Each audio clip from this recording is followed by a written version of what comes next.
Vous êtes de plus en plus nombreux à nous suivre et à participer à l'évolution de la chaîne Afrique N24, et sincèrement nous tenions à vous en remercier.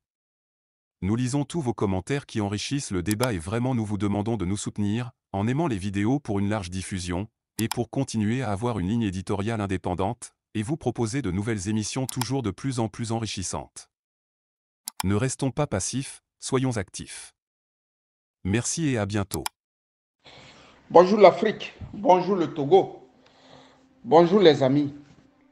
Les amis, je vous avais promis de discuter avec vous toutes les fois qu'il va s'avérer utile de ce que nous appelons désormais les faucons, c'est-à-dire les Togolais qui ont pris sur eux de traumatiser certains Togolais pour la simple raison qu'ils sont en treillis ou en tenue civile.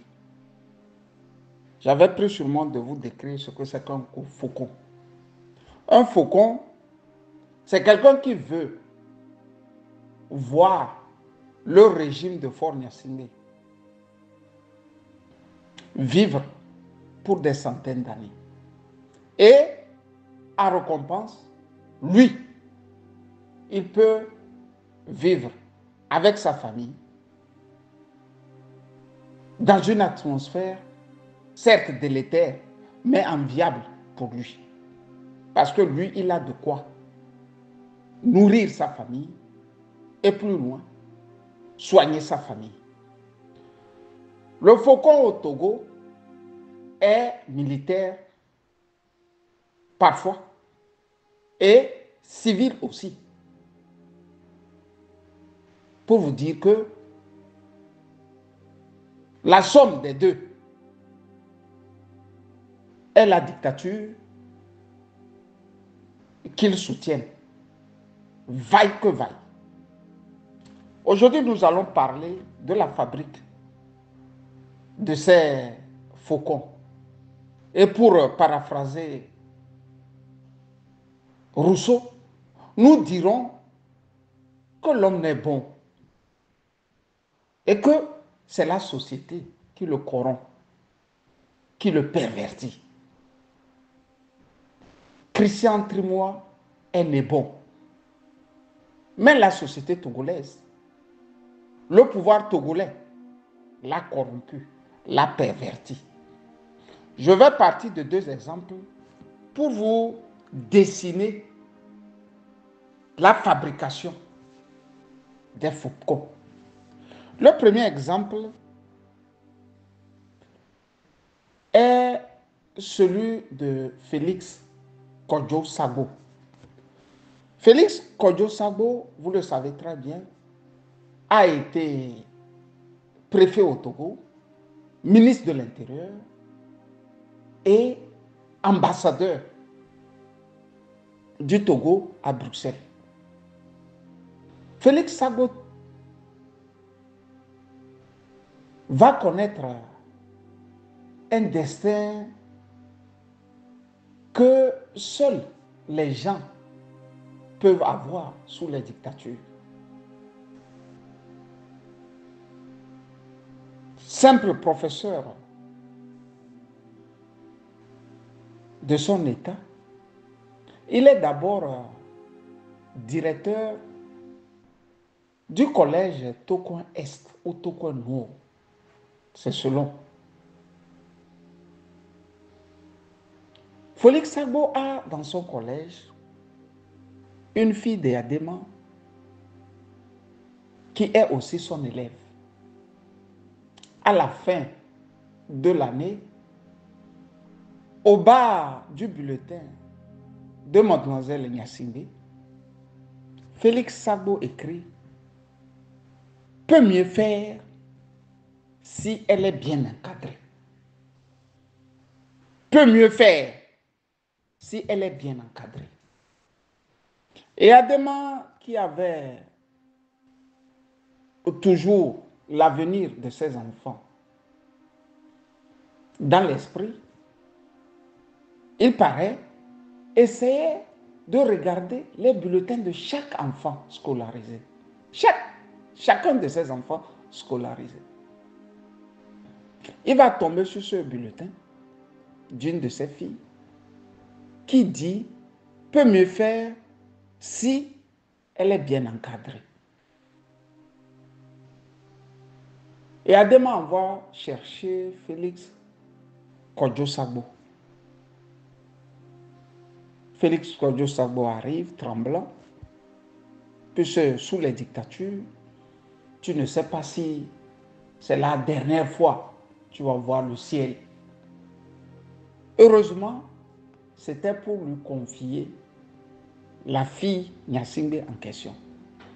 Félix Sagbo va tout de suite être heureux de la nouvelle et va connaître une ascension de directeur du collège de Tokoin Est. Félix Sagbo Kodjo devient préfet. Et vous allez remarquer, toutes les fois qu'il est préfet, il a toujours pris la fille sous ses ailes et l'a aussi inscrit dans une école proche de préfet. Félix Sagbo va faire une erreur de taille qui ne pardonne pas sous les dictatures. En effet, il va aider à la libération d'un pauvre monsieur, alors que le pauvre monsieur en question était un ennemi de la dictature des Adema. On va convoquer Félix Sagbo, on va lui fesser, on va le maltraiter, le martyriser et on va le jeter un peu dans leur prison. Pas une prison pour tout le monde, mais la prison propre aux enfants récalcitrants. Il va souffrir, il va être autorisé à rentrer chez lui et quelques mois après, la dictature s'engage de le faire soigner, pas au Togo, mais à l'extérieur du Togo, c'est-à-dire en France. Il est envoyé en France, il est bien soigné, et depuis, il est devenu un faucon du RPT dans le temps. L'ascension va tomber, il va devenir ambassadeur du Togo à Lagos. Et vous savez, quand on est ambassadeur du Togo à Lagos, ça veut dire ce que ça veut dire. Parce que le pouvoir du Togo, pour ceux qui ne le savent pas, tient aussi parce que les services secrets nigérians y veillent. Je reprends. Le pouvoir de Lomé tient parce que les services secrets nigériens, pas nigériens, nigériens y veillent. La preuve est que c'est eux qui ont donné le signal aux autorités togolaises qui avaient un coup qui se préparait. Le coup de Kwacha Gnassingbé. Du moins, c'est ce que Fort retient. Fort retient que c'est le Nigeria qui lui a sauvé la vie. Donc, c'est un prestige que d'être nommé ambassadeur du Togo au Nigeria. Je vous rappelle que toutes les fois qu'une élection sous Eyadema avait été biaisée, il y avait l'ami Obasanjo pour éteindre le feu. Pour éteindre le feu. Par des gymnastiques que les Yoruba ont toujours eu quand ils voient un peu d'argent à côté de leur table. Nous parlerons un jour de ces liaisons dangereuses entre Eyadema, Obasanjo et Gilles Christ Olympio. Mais nous n'en sommes pas là. Sago est nommé ambassadeur du Togo à Lagos. De Lagos, on va le déposer comme ambassadeur du Togo. Il sera encore nommé comme ambassadeur du Togo à Bruxelles. Regardez plus ou moins la trajectoire du monsieur. Et à Bruxelles, il sera pratiquement inamovible jusqu'à son départ pour cause de vieillesse, parce qu'il était tellement vieux. C'est ce sabot qui sera la clé de la réussite du putsch de Faure Gnassingbé. D'ailleurs, quand Faure arrive au pouvoir, avec ce que nous avons tous vu sur France 24, où les militaires sont allés prendre les urnes dans une école de bain qui a fait le tour du monde et qui a été une risée pour le peuple togolais, Sago trouvera les mots justes pour défendre le pouvoir togolais à l'Union européenne. Vous savez ce qu'il a dit? Le fessé d'hier, le martyrisé d'hier, le brutalisé d'hier, a dit aux Européens que lui, Sago Félix Kodjo, a été le premier flic du Togo. C'est-à-dire, il a été ministre de l'Intérieur du Togo. Ces urnes, c'était au fait pour les protéger contre les bandits. Vous voyez, non? C'est comme ça qu'il a défendu le braquage du siècle. D'ailleurs, moi qui vous parle, quand j'ai eu vent de leur banditisme d'État concernant les ponts métalliques, je lui ai écrit pour lui dire que je fais une enquête sur la disparition des ponts métalliques. Si vous vous rappelez, en 2008, il y avait une inondation jamais vue au Togo. Tous les ponceaux qui datent de l'époque coloniale avaient pris un coup. Les Togolais ne savaient plus s'il faut naviguer d'une ville à une autre ou bien s'il faut faire une plongée d'une ville à une autre, d'un village à un autre village. Les Européens, très soucieux, se sont levés et ont voté de l'argent, une somme suffisante, conséquente, de 3 millions d'euros pour l'achat des ponts métalliques. C'est-à-dire des ponts pratiquement tout fait. Vous venez, vous mettez les boulons et puis la population maintenant a un pont pour se déplacer d'un village à un autre. Je faisais cette enquête, je lui ai écrit et il m'a répondu. Il m'a répondu qu'effectivement, il y a eu cette dotation de l'Union européenne, mais le ministre de tutelle est en train de s'en charger. Il est très malin pour que je ne continue plus l'enquête afin de connaître ceux-là qui ont mis la main sur l'argent des ponts métalliques.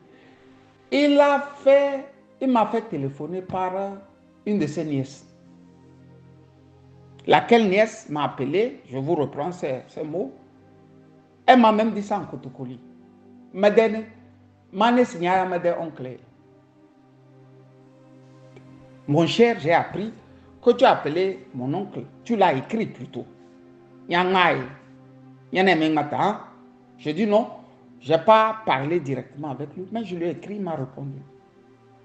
Non, elle m'appelait pour les ponts métalliques.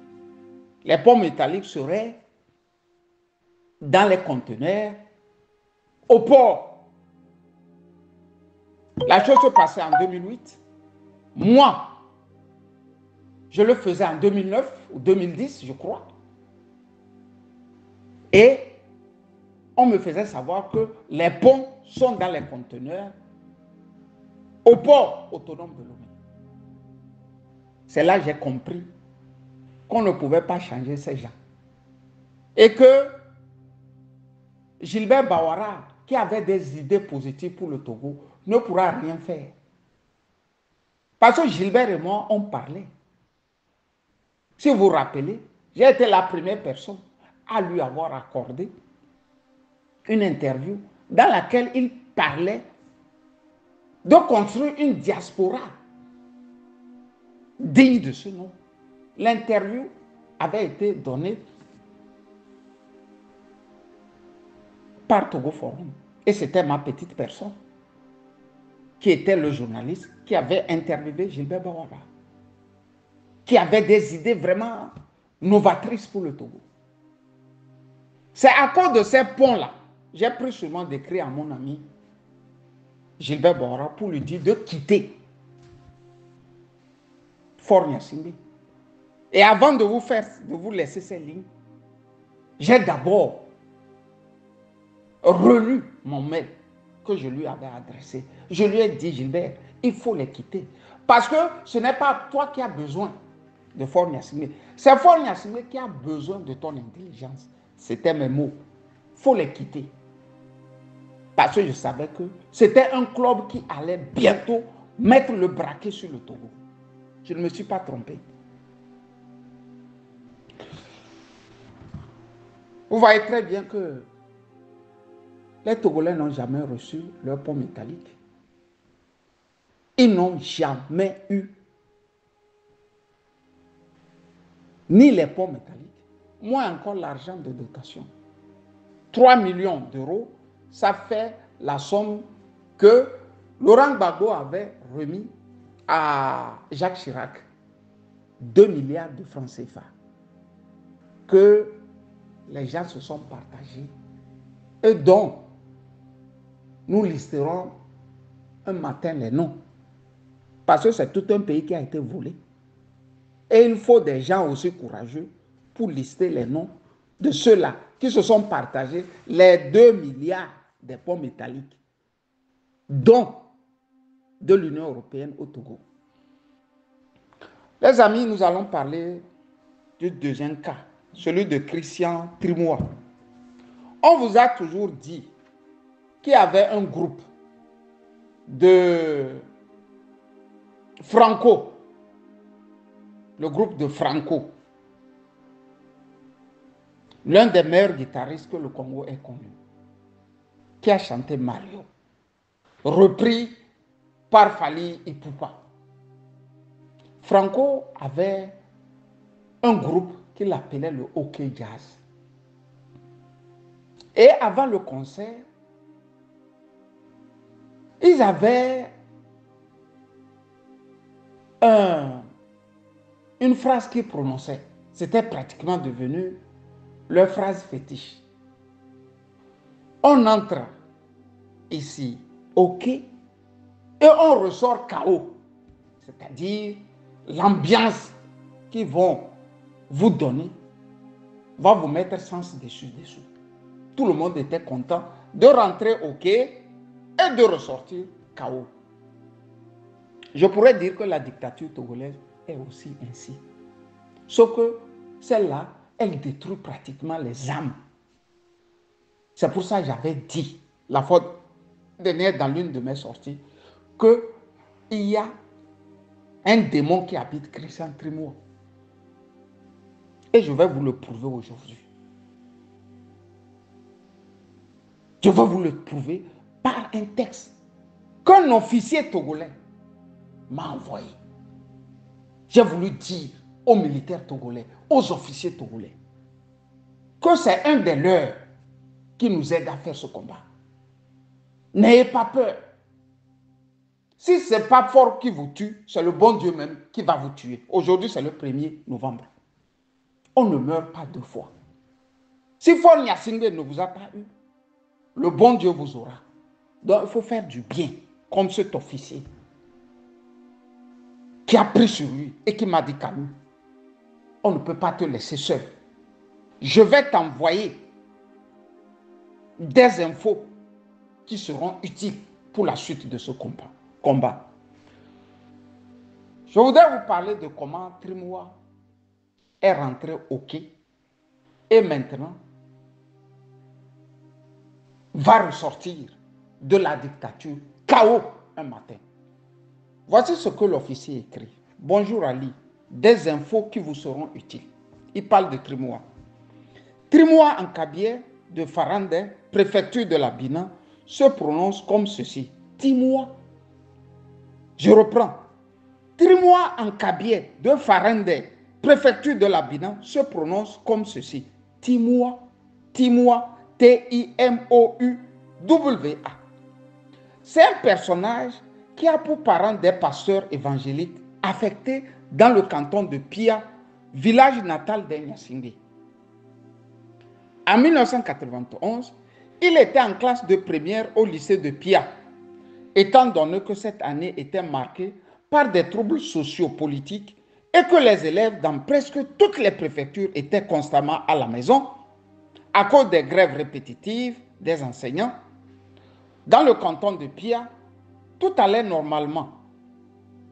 Justement, Christian Trimois et ses amis, notamment l'actuel colonel Aoui et un certain Bouyo, avaient eu l'idée de perturber les cours parce que pour eux, il était hors de question de continuer des cours, alors que les élèves des autres préfectures n'allaient pas au cours. Trimois et ses amis ont eu l'ingéniosité d'utiliser la machine à taper de son père, pasteur, pour écrire un tract qu'ils ont multiplié et éparpillé nuitamment dans le lycée en appelant leurs camarades à boycotter les cours et faire exactement comme les élèves des autres préfectures. Dans leurs actes de soulever les élèves du lycée, ils ont été trahis après que le mouvement ait pris de l'ampleur. Et un matin très tôt, Feu Ernest Nyasingé les avait tous arrêtés et envoyés au camp Landia. Christian Trimois et ses camarades d'infortune avaient été sérieusement molestés, fessés, torturés. Pendant toute une journée, à leur retour, ils ne pouvaient plus s'asseoir sur leurs fesses, ni se mouvoir. Ils étaient esquintés.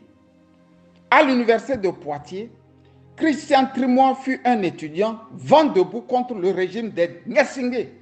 Malheureusement, pour lui, ses frères de Pagouda ont réussi à le convaincre de revenir au Bercail en 2004. Je pense, puis embaucher ensuite, en même temps pour les sales boulots.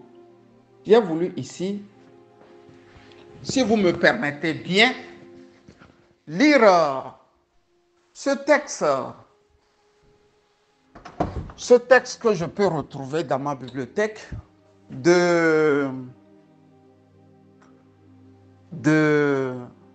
Jean-Paul Sartre, Les mains sales. Je n'y avais pas prévu, mais il me faut absolument lire ce quatrième de couverture de Jean-Paul Sartre à Trimois. Trimois, écoute-moi bien ce que Jean-Paul Sartre écrit dans Les mains sales. Comme tu tiens à ta pureté, mon petit gras, comme tu as peur de te salir les mains, eh bien, reste pur. À quoi cela servirait-il? Et pourquoi viens-tu parmi nous? La pureté, c'est une idée de fakir et de moine. Vous autres, les intellectuels, les anarchistes bourgeois, vous en tirez prétexte pour ne rien faire. Ne rien faire, restez immobile, serrez les coudes contre le corps, portez les gants. Moi, j'ai les mains sales jusqu'aux coudes. Je les ai plongées dans la merde et dans le sang. Je lis ce passage à Christian Trimois pour lui demander pourquoi n'est-il pas resté à Poitiers.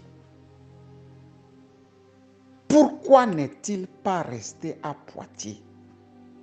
Pourquoi a-t-il voulu plonger ses mains dans la merde et le sang? Vous savez très bien qui a eu une histoire de petite fille qu'on a dû déchiqueter et enlever des organes. Le nom de Christian Trimois planait dans cette histoire. Et en Pays Bassar, on nous apprend que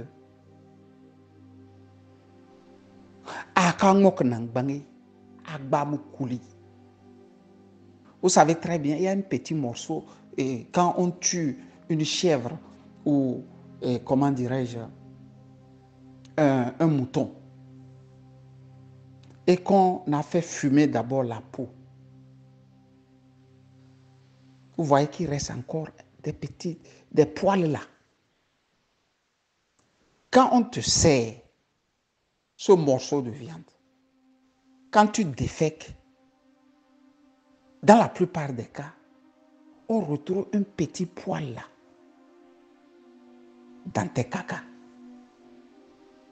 C'est pour ça que les Bassards disent, si tu n'as pas mangé le morceau de viande là, on ne retrouvera jamais le petit poil là dans tes cacas. Si on a listé son nom dans cette affaire, c'est qu'il était aussi proche de cette affaire. J'ai voulu dire à Christian Trimois que nous ne sommes pas contre lui. Mieux, il est un frère, un petit frère, je peux le dire. Et quand on est petit, on ne pose pas des actes désordonnés. Des actes qui peuvent vous des actes qui peuvent survivre négativement après que vous ne soyez plus sur cette terre. Des actes qui peuvent vous suivre éternellement. Vous, vos enfants, votre famille. Sinon, je dis sinon, Trimois est rentré, ok, il voulait servir. Vous savez bien que désormais, il ressortira KO de ce couvent. Et Yaya Malou avertissait déjà en son temps. Le RPT, aujourd'hui uni, est un couvent. Quand on entre, on ne ressort pas. Seul, je dis seul, la mafia a réussi cette prouesse. En second, le RPT unir. J'ai voulu souhaiter à toutes et à tous ceux qui ont perdu un parent, un ami, un être cher, qu'aujourd'hui c'est la Toussaint, de prier beaucoup sur eux. Moi qui vous parle, je dois aussi aller arranger un peu la tombe de mon frère ici en Allemagne, frère que j'ai enterré dans la douleur, dans les pleurs, et que j'ai bien aimé. Bonne journée de Toussaint à tous et à tous. Camusali. Likez la vidéo si ce n'est pas déjà fait. Laissez aussi votre point de vue en commentaire. Abonnez-vous et cliquez aussi sur la petite cloche de notification pour ne rien rater de nos prochaines vidéos. N'oubliez pas de partager aussi la vidéo et de la liker.